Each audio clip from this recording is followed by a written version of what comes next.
Politica regionale in fermento, l'orizzonte delle elezioni di ottobre si fa più vicino ed i partiti sono entrati in una fase di fibrillazione.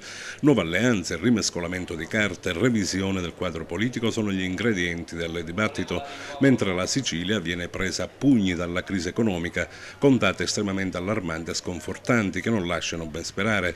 Soglia di povertà in aumento, disoccupazione alle stelle, imprese che chiudono in forte affanno.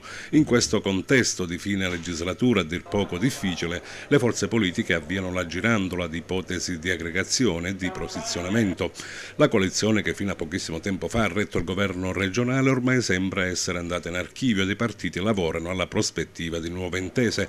È tempo dunque di assemblee, di nomine, di discussioni interne, in poche parole di riorganizzazione.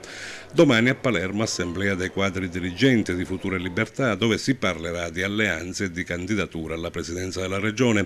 La base di partenza è il nuovo polo per la Sicilia che comprende oltre a FLI, MPA, API ed MPS. Sarà al lago della bilancia delle prossime elezioni regionali, ha detto il capogruppo all'Ars Marrocco, mentre il coordinatore regionale Briguglio considera chiusa l'esperienza con il PD dopo la scelta dei democratici di presentare la mozione di sfiducia al governatore lombardo.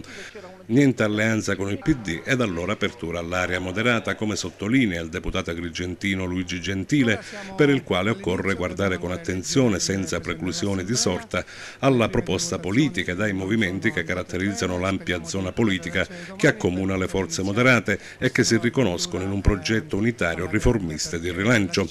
In moto anche il PDL dopo la nomina del terzo coordinatore regionale Dore Misuraca, che oggi ha avuto il suo battesimo nel vertice convocato per affrontare il tema delle prossime regionali e delle primarie di coalizioni che il partito intende lanciare e che trova una sponda potenziale in Grande Sud, ma si è discusso anche della lista civica con il PD, alla quale sono interessati alcuni deputati pidellini con in testa il capogruppo all'Ars Leontini, e della sfiducia al presidente Lombardo.